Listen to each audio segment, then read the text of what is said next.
And hello, everyone. I'm Dan Lutz, and welcome to the Front Lines. We're here on the front lines in the battle against the deep state, the cabal, the Illuminonkeys, and all those that wish to enslave all of humanity for their own selfish reasons. How's everybody doing today?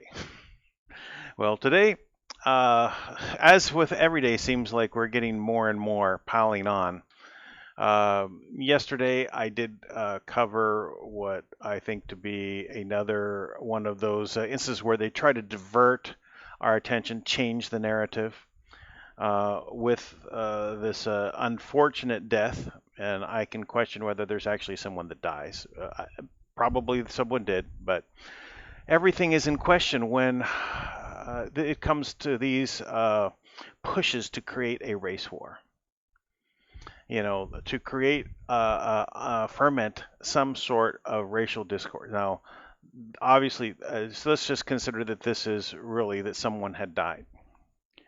The police officers were not the ones that arrested him.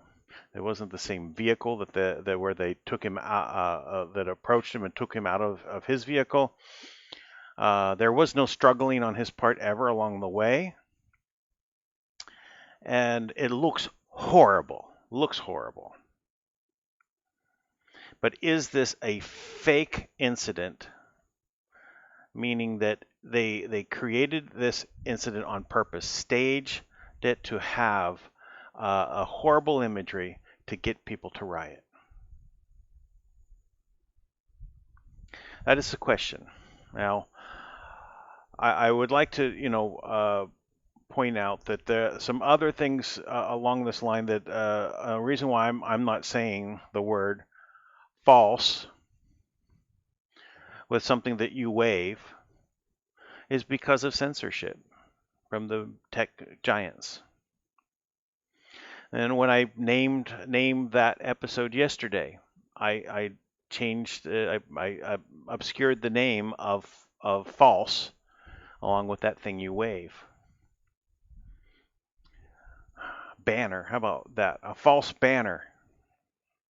So this event, this false banner that took place, if we put that in, it's censored. So I want to draw your attention to something that happened today, and it is a miraculous thing that we've been waiting for. Trump has signed a new executive order only a few hours ago, and so we're going to go ahead and take a look at that. Now, the caption is, let's see if I can line this up a little bit better so you can see it. Trump signs social media executive order. It was just 5 hours ago. So this is relatively hot off the press, as they say. So let's go ahead and take a listen.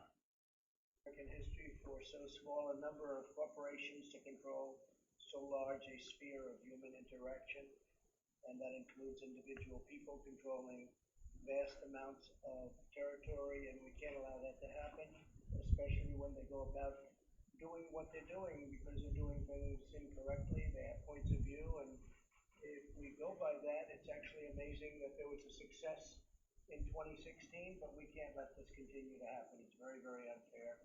And you look at the statistics and you look at what is going on, and I think everybody would very much agree with that. Including Democrats, by the way. I saw quite a few Democrats are saying this is about time something is done. So let's see if they keep that decision after they hear that we agree with them. The choices that Twitter makes when it chooses to suppress, edit, blacklist, shadow, ban, are editorial decisions, pure and simple. They're editorial decisions. In those moments, Twitter ceases to be a neutral public platform and they become an editor with a viewpoint. And I think we can say that about others also, whether you're looking at Google, whether you're looking at Facebook, and perhaps others. One egregious example is when they try to silence views that they disagree with by selectively applying a fact check, F-A-C-T, fact check. What they choose to fact check and what they choose to ignore or even promote is nothing more than a political activism group or political activism. And it's inappropriate. You look at what's happened, you look at where they're going, where they're coming from. I think you all see it yourselves. This censorship and bias is a threat to freedom itself. Imagine if your phone company silenced or edited your conversation. Social media companies have vastly more power and more reach than any phone company in the United States, more reach actually than your newspapers by far, more reach than a lot of your traditional forms of communication. Therefore, today I'm signing an executive order to protect and uphold the free speech and rights of the American people. Currently, social media giants like Twitter receive an unprecedented liability shield based on the theory that they're a neutral platform, which they are not an editor with a viewpoint. My executive order calls for new regulations under Section 230 of the Communications Decency Act to make it that social media companies that engage in censoring or any political conduct will not be able to keep their liability shield. That's a big deal. They have a shield. They can do what they want. They have a shield. They're not going to have that shield. My executive order further instructs the Federal Trade Commission, FTC, to prohibit social media companies from engaging in any deceptive acts or practices affecting commerce. This authority resides in Section 5 of the Federal Trade Commission Act. I think you know it pretty well. Most of you know it very well. I think you know it quite well, right?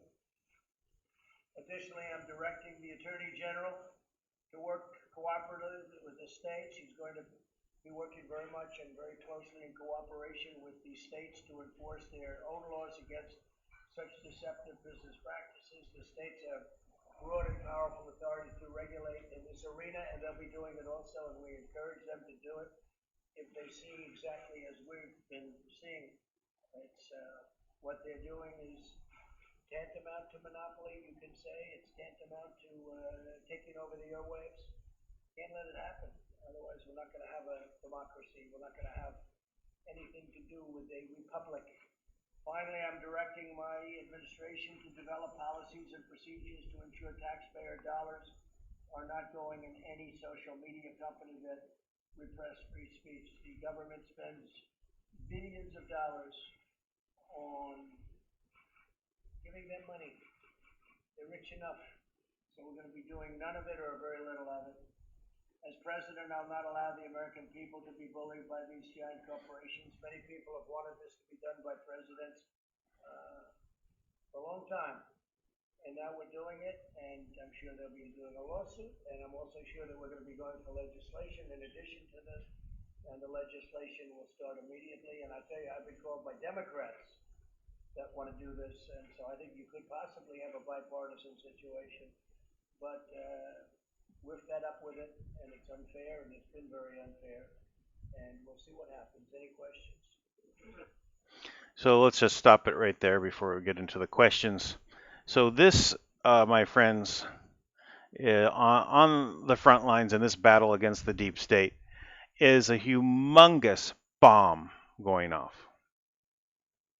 This changes the name of the game because the predominant way that they want to control the population is through the social media. Constrain what you say, how you say it, and who can listen to you. And one of the other things that he mentioned that is very important to realize is he said those that interfere in commerce, those that interfere, meaning if they've like demonetized a YouTube channel, for example, that they've interfered with that what is supposed to be an open platform, for their agenda. So they are liable for this now, and the cause of damages. Twitter is also responsible also for suppressing commerce in other ways, right? So if you're spending money on developing your social media presence to develop your product or what you want to talk about in social media, bring people to your YouTube channel, and they are not allowing that message to reach the people that it should naturally reach, then they are interfering in commerce. That's a very big deal. That being said, what we have to realize now is that this war has just kicked into high gear, and Twitter and Facebook and YouTube are not going to just change direction. They're not. Don't think that they are. Don't think that this is going to change anything other than accelerate what they do out of panic. They know they have to stop the next election cycle from being a landslide towards freedom. They have to stop it. They have no choice, or they lose everything that they've been working for, which is not for freedom. It's for their own selfish agenda. We can get into what that is, but we don't. We've covered that so often. What we're basically talking about is a worldwide war against the people of the planet. To be under a suppressed regime, a repression regime, and we need to basically move past it. Now, I've had a Twitter account, and I must say that though I like the concept that what it's being able to do, I find it difficult to want to be there, to want to post there, because it's kind of like, well, why don't I go into the closet and just start talking about everything that I want to, and then let all of my audience hear me, who is not in the closet, they're outside, because they're suppressing it, they're curtailing it, they're not allowing it to flow. This happens on Facebook, this happens on Twitter, this happens on YouTube. All of these big tech companies are doing the same thing. Those that really insist on being subscribed to you, those that really insist on checking out your page, they do get to see. right? But it's for those that you've reached a year ago that you're just not on their mind. But if you don't get a posting saying, "Hey, I'm here. I'm doing some more. I have more to say. I have more to say. I have more to say," how will they know? And they just forget in their daily life. So this is one of the ways they create a digital ghetto for each of us to basically be within. If you're not within their criteria, they let if you're in their frame of mind and what they want, you have no barriers and ultimate nitroglycerin added to the fuel to give you all this boost to get your message out. So they're giving rocket fuel to those that they want to support, and they're putting up walls around those that they don't want to hear. So because of that, I really didn't want to push my Twitter account that much. I mean, I've been using it here and there, but I don't. It doesn't. It feels like disingenuous for me to go there and try and promote and add to it. Even though I know the audience is there, it's almost like I'm wasting my time. Okay, so that being said, Dan Bongino has a new advertiser that he's been promoting. Actually, before they became an advertiser, he started to use them, and that is called Parler, Parler. So I have just set up my first Parler page. Here it is. My link is here. I'll put it in the description down below as well. I did put it into our chat area. So parler.com/profile real Dan Lutz is my name here. And so here's my image. Now here's my first post. This was the video from yesterday. So what I would appreciate is if everyone was to come here, set up a Parler account, and go ahead and start following me. And then I will go ahead and promote this from now on. So these are this is actually becoming a very popular site. There was another one that I had looked into a while back called Gab. It was also getting big at one point. That also was, since it started on InfoWars and Alex Jones, it's always I question anything that comes from that direction. It might be a really good site, but they were having a lot of problems on their site. So also a reason to stay away. So anyway, I've started this one. I'm going to go ahead and promote this from now on and build an audience here. And I will post my videos. And eventually I hope to be posting the videos that are going to be done and posted on the website, wwg1wga.love. So here, anyway, this is a place where let's see how fast we can grow this particular site. So again, take some time and go there, parler.com, or I have the link below, at least in the super chat for the moment, and I'll add it to the bottom of this description of this video afterwards. It's also, I posted it in our Telegram group, wwg1wgalove. Okay, so let's zoom in here a little bit.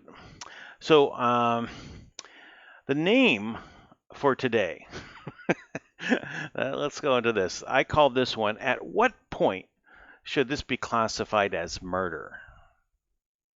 So what am I talking about there? This has to do with several Q posts that have come out today, and I'm going to want to go over this with you right now. So I'm going to go back just from yesterday and today of what's been going on. It really is starting around here. I'm going to come back to this post right here, the Declaration of Independence. I'm going to go through this section, but before that, I'm going to cover this. So everywhere I put a little purple Q down at the bottom is related to the COVID, right? The China virus. And this is really the one that really got me here. Cuomo killed my mom. All right? Someone took the time and is very upset because of this. And several of these posts are really talking about that main issue there. So right here, at what point should this be reclassified as murder? At what point should this be reclassified as murder? At what point should this be reclassified as murder? So again, all of these up to this point are all related to COVID, the China virus. And so we're just going to go over that and we're going to discuss this. Okay, so first of all, Italy, 96% of COVID fatalities had other chronic illnesses. The more you know. So this is the first post, 4334.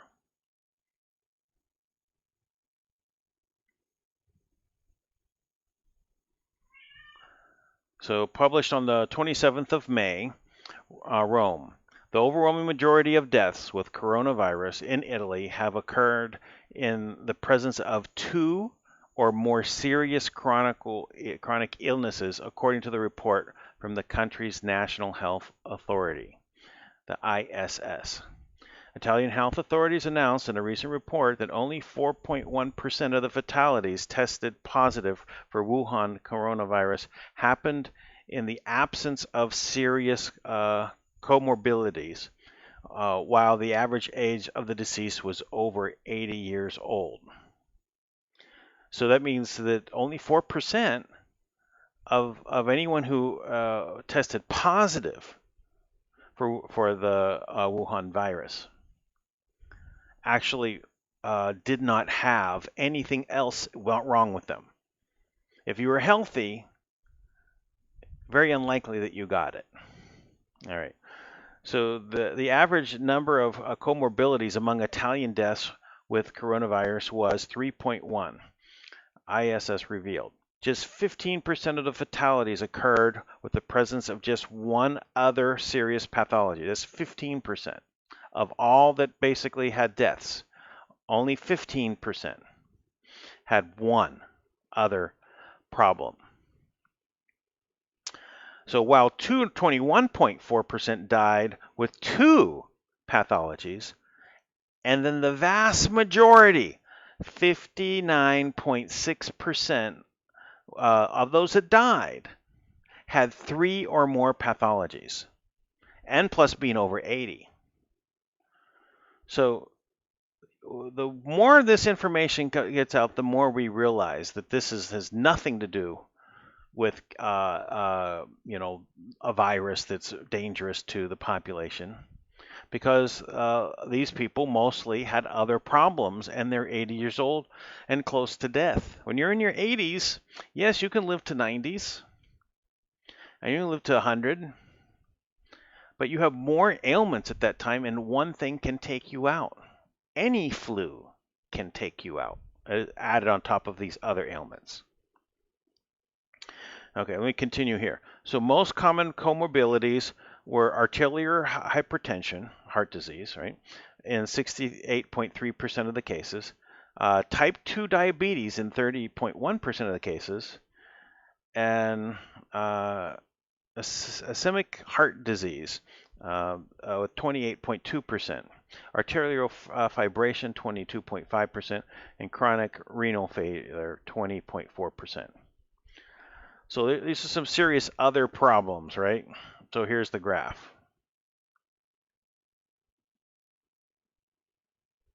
Okay, so now we know that's the that is we've been knowing this for a long time, that it has to do with other things that are wrong with you. Okay, let's move on. 4335, quarantine versus tyranny. So stating that quarantine is when you restrict the movement of sick people. Tyranny is when you restrict the movement of healthy people. That's out and out, just blatantly telling you this is tyrannical, what this has come down to. The next one, 4336, Japan ends corona emergency with 850 deaths, and no lockdown. Wow. So U.S. versus Japan, reconcile. Critical thinking. So we're going to use critical thinking coming here. U.S. versus Japan.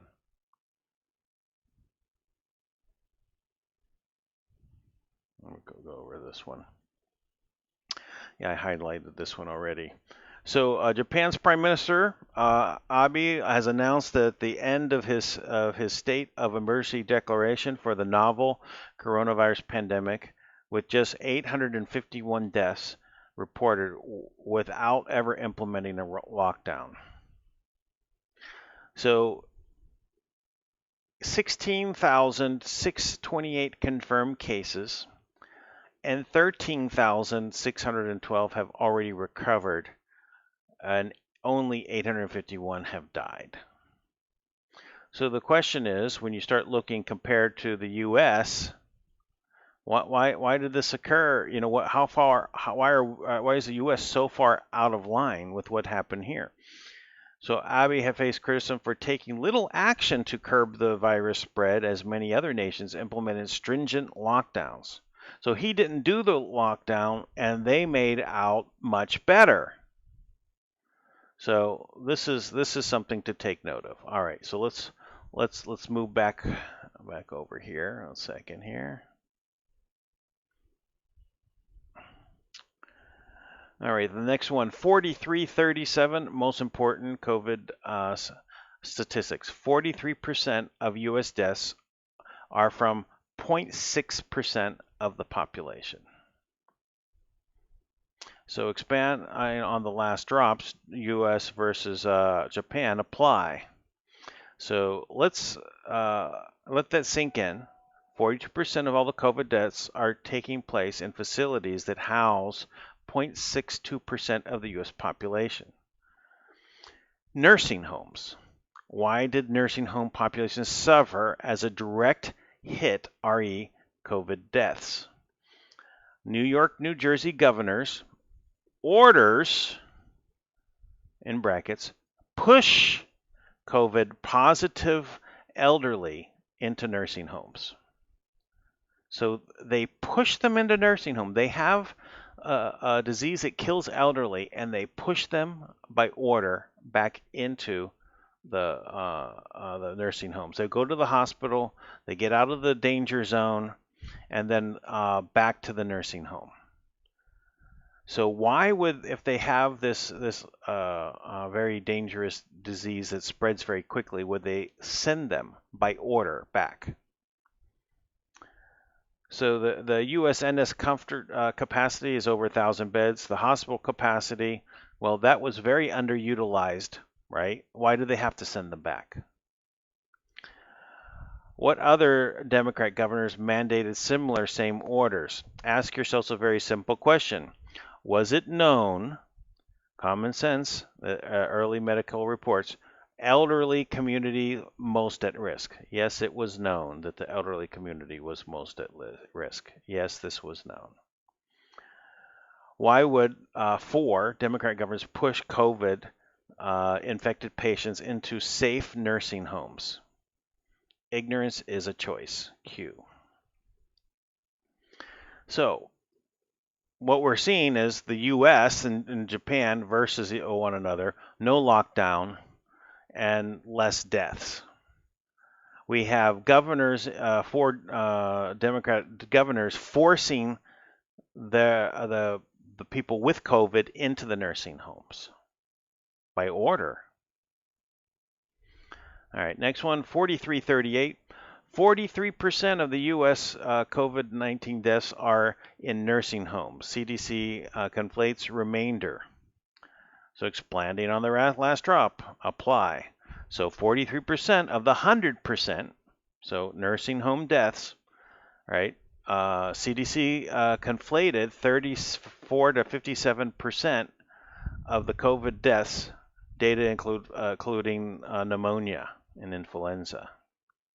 So basically they created a higher number by, why did they want to create this higher number? Why, when people had a heart attack, did they die of COVID? Why is it if they had all these other diseases that they died of COVID? That was the reason that they died. when maybe it wasn't the reason. Maybe they didn't even have it and they were still counted. But why was this important to them? Okay, continuing on here, average pneumonia influenza deaths per season. Why is the data constantly changing in the past? Okay, so it wasn't consistently changing in the past, really. It was pretty consistent, every year. It was slight variations, meaning it could be 10% higher one year to the next year, 10% lower from the one year to the next. You had worse seasons and better seasons of flu seasons. All right.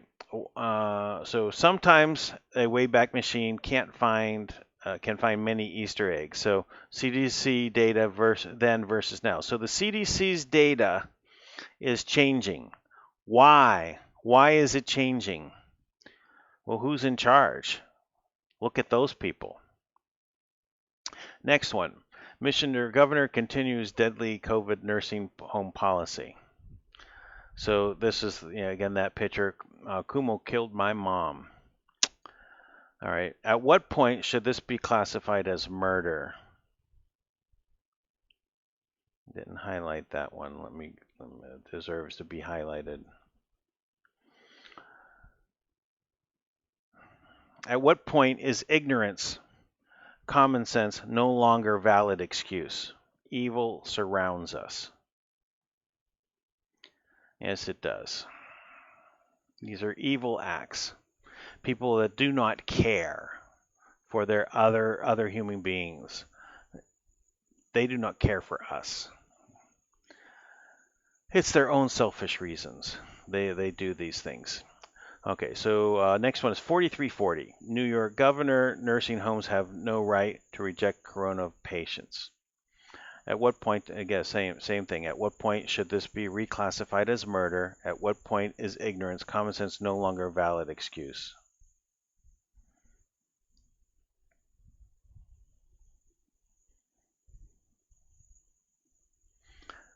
Okay, so New York nursing homes weren't allowed to change a controversial order to admit patients with coronavirus. Governor Andrew Cuomo said Thursday, even though it's been blamed for spreading the deadly disease amongst residences. They don't have the right to object. What he said. That's the rule and the regulation, and they have to comply with that, Cuomo said during his daily briefing in Albany. So we really don't need to go any further. We know that there was some reason that he wanted the numbers to be higher. So how was he going to be able to do it? Right? He needed to have higher numbers. Question why? Why did he want his numbers of deaths to be higher? Now, of course, from his side, he said, "Oh, we didn't know or whatever. It was a mistake." And he even tried to delete his previous order so no one would basically be able to look at it. But don't worry, it's been saved. All right, so let's go to the next one. New Jersey governor, no patient with COVID-19 should be denied admission to a post-acute care settings. Okay, that goes to the next one.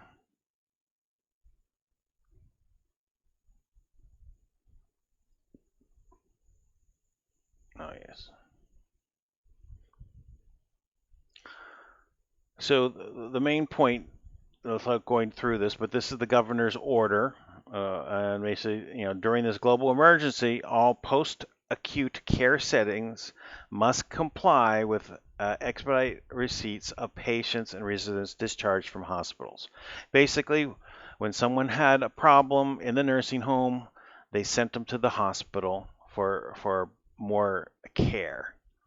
And when they were determined to have the coronavirus and they were stable, they sent them. They were now saying that they must comply with the new rules. And what are the new rules? Basically, underlined, very important. No patient resident shall be denied readmission or admission to a post-acute care setting solely based on the confirmation diagnosis of COVID-19. Persons under investigation for COVID who have undergone testing in the hospital shall not be discharged until results are available. Post-acute care facilities are prohibited from requiring hospitalization patient residents who determined medically stable to be tested for COVID prior to admission or readmission. So this is saying, they cannot be denied. They shall not be denied, like they was making it their right to go back to the nursing home. So that is extraordinary. That just common sense would tell you don't put them back in the hospital, into the nursing home. And the people were complaining. They said, no, we can't do this, but they forced them. Okay, PA governor, that's Pennsylvania governor, nurses, care facilities must accept patients, including those who had COVID-19.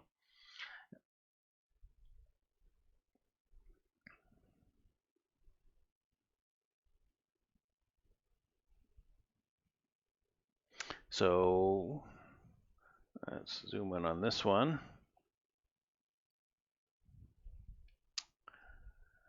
Okay, now I have not read this one yet. So I guess we can guess that it is exactly the same thing. Well, let's see. We're saying nursing care facilities must continue to accept new admissions and receive readmissions for current residents who have been discharged from hospital who are stable to alleviate the increasing burden in acute care settings. This may include stable patients who have had COVID-19 virus. So there it is. So the increasing burden to the actual care setting, meaning that the hospitals would be overrun. Remember, this was the purpose of the flattening of the curve. This was a purpose for the stay-at-home lockdowns for 2 weeks to flatten the curve. How did it become 3 months? 2 weeks. Stay closed. Don't just stay home for 2 weeks. We flattened the curve and you can go back. What happened? To alleviate, and it was all for the alleviating, so there wasn't be this massive amount overwhelming all the hospitals. But the truth is that they moved people out of other hospitals and everything was underutilized and focused on just a couple of hospitals. And those ones seemed packed because they took over for all the other hospitals. But they could have handled it, it seems like, the way it's been coming down here. The number of people actually are getting sick. All right, let's move on. Okay, compare and contrast U.S. versus Japan, total population density, lockdown status, and COVID deaths. So the total U.S. population is 328 million, COVID deaths 100,000, lockdown. Japan total population 126 million, condensed on an island, right? The deaths 850. No lockdown. 2 plus 2 equals 5. So obviously it doesn't. So something doesn't make sense there. Locking down would cause more deaths, according to what we look at right here. Moving forward, okay, 81% of Minnesota COVID-19 deaths are from nursing homes. So we're getting the picture here, right? Yeah.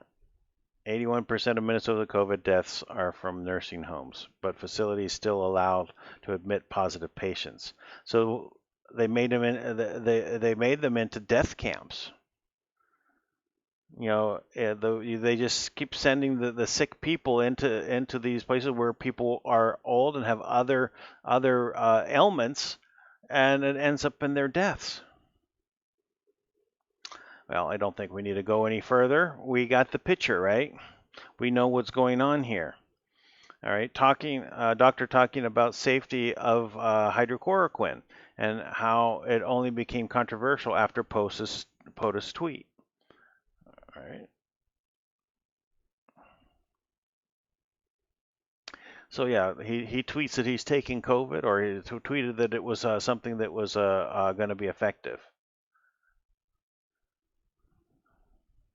So here's the Dem panic. Let's listen. It's not a controversial drug. I know that your listeners will find that hard to believe because all they've heard about it is controversy. 65 years. We give it to pregnant women. We give it to breastfeeding women. There are patients who take it for decades. In fact, the typical use of plaquenil or hydroxychloroquine is for decades. It's not a controversial drug. And it wasn't controversial to me until the day after the president said it, and the press went very ballistic over it. I really can't understand it to this day. The experts are wrong. Hydroxychloroquine, when used early and combined with zinc, is an effective treatment, and that's why thousands and thousands of physicians. Okay. We get it. All right. So it's safe. So we know this is a information warfare. All right. The next one, 4346. Trump cites social media. Well, we already covered that one. Is in green. That Q. That's how I was defining which ones we're going to cover. So and then here's the last one. October 25th of 2019. Tweeted, did Biden have foreknowledge of the COVID pandemic? Coincidence or foreknowledge?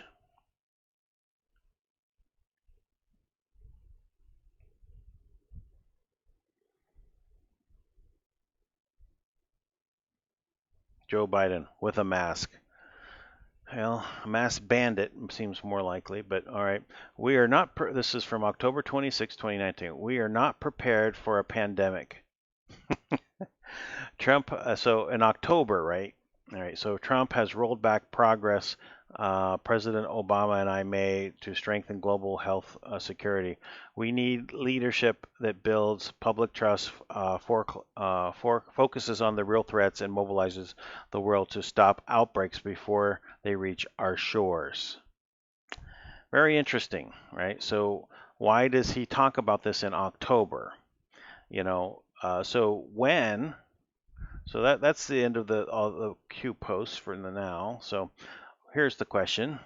So when did the Wuhan virus start?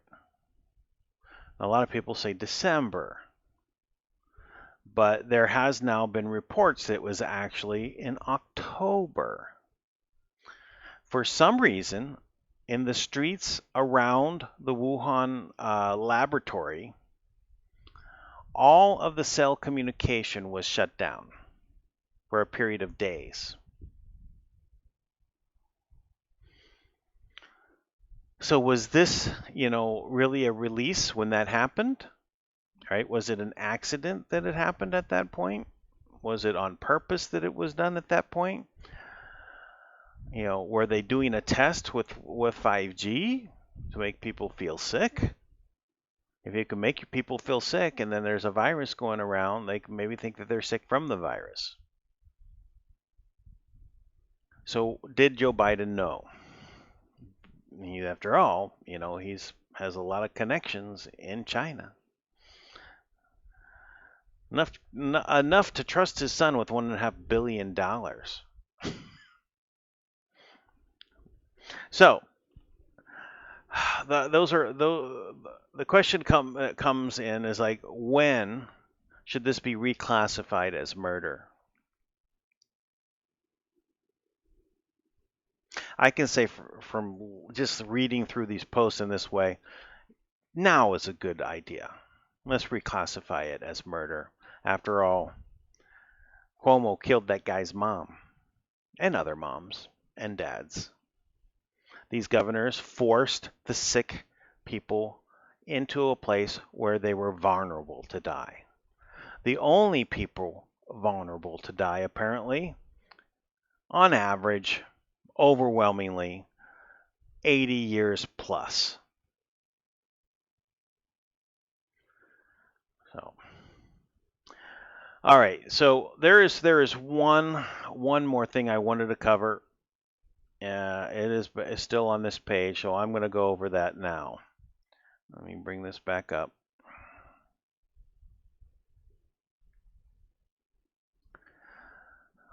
Post 4332, the Declaration of Independence. All right. So give me a moment. I'm going to clear out some of these pages. I got a lot open up here.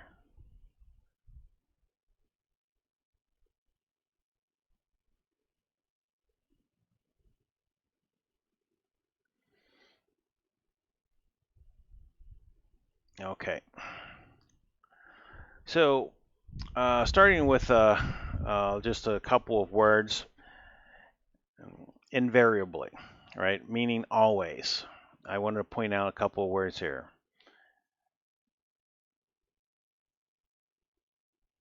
And this one, I had to listen to it. Events. Evinced. Advancing. The reason is because it's brought up here in the Declaration of Independence. So let's go through this a little bit. We hold these truths to be self-evident, that all men and women are created equal, and that they are endowed by their Creator with certain unalienable rights, that among these are life, liberty, and the pursuit of happiness. This part everybody knows, right? Now the next sentence, that to secure these rights, governments that are instituted among men and women, deriving their powers from the consent of the governed, that whenever any form of government becomes destructive of these ends, get what it says here, when any form of government becomes destructive of your rights, right, to pursue life, liberty, and pursuit of happiness, when any government becomes destructive of these ends, it is the right of the people to alter or abolish it, and to institute new government. This is the law of the land, my friends. To institute new government. Continuing on, laying its foundation on such principles and organization powers in such form as to them shall seem most likely to affect their safety and happiness. Prudence, indeed, will dictate that governments long established should not be changed for the light and transient causes. So just like, impeaching Trump for a phone call. Trivial, right? Light, non-consequential of importance for the country, right? This one phone call. So, and accordingly, all experience hath shown, I guess it's shown, that mankind are more disposed to suffer while evils are sufferable. Right? Listen to what that says. So accordingly, what the experience in history has been is that mankind will just kind of go along and suffer while evil is still sufferable. As long as the evil's not too bad, we'll just go ahead and suffer through it. We'll just keep going, right? So that's what they're saying. Because they know this, right? This is what they're saying. Because of this, because we know that our experience has shown that mankind was willing to suffer through evil, right? A bit of it until so while these evils are sufferable, then to right themselves or abolish the forms which they are accustomed. So they don't want to rise up and abolish the systems, right? Because they're accustomed to them, right? So while evil rises, while it gets stronger and stronger, it gets more and more uncomfortable, like our children, 800,000 children missing every year. Break that down by months. So while this is going on, while this is rising, and it's becoming more uncomfortable, right? We then get to a point where we need to take action. So it continues on here. But when a long train of abuses and usurpations, right?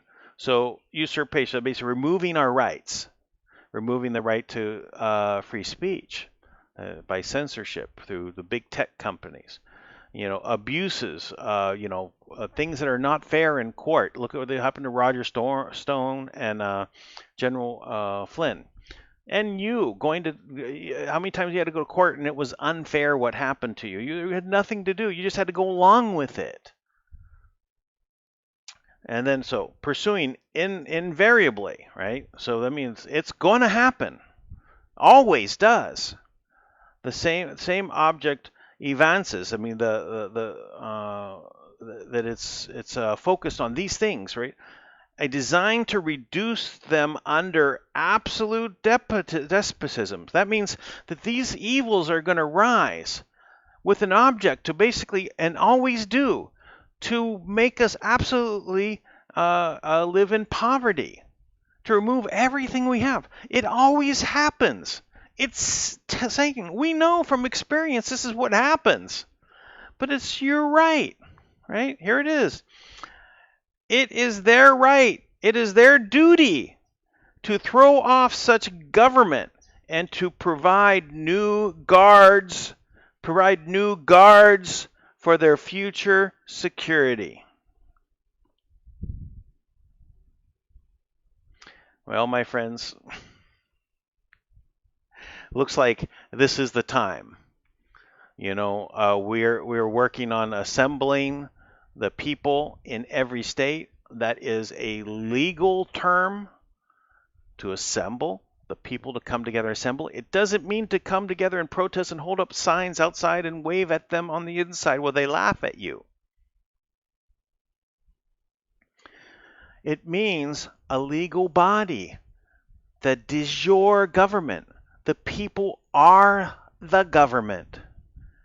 The people have the right to assemble and to form a new government to throw off the one that's basically taking your rights away, taking everything away from you, because this always happens. It's set up with a fail-safe clause for us to basically take over the government and throw these guys out. Really. And I don't even think it necessarily means that they have to wait for an election for these things to happen. But obviously, we're going through an election process. I think we'll sweep them out, and that is a more civil way to do it. But just think if this actually had Hillary in the office right now, would you actually have the chance the next election to get rid of them, no matter how horrible it became? No. And we'll say what if that's why they decided to just suspend the Constitution because of everyone has to stay at home and you can't have business, and we'll give you money, we'll have it delivered by Amazon, the food you need, and you stay home, right? Oh, we detected by way of your cell phone that you have COVID and you have children. We're going to take the children from the home for their safety. Don't worry. Don't worry, Child Protection Services is going to take really good care of them, put them in a good foster home.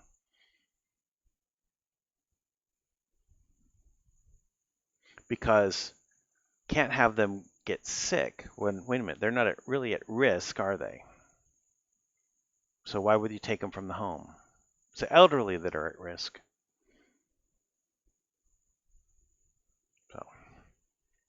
Well, that's it for today. I appreciate everyone coming in. I'm going to be trying to develop the parlor.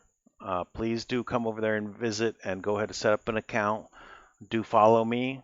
Do follow the others. There's a lot of our group is forming there. It really is happening. It's like they were overwhelmed yesterday with the number of people that joined. It's a flow. It is moving in that direction. Let's take advantage of the situation of everybody getting on board, because Twitter's going to get much more tough. It is. It's not going to I'll say, oh, okay, there's an executive order. We're going to back off now. No. They're not going to change.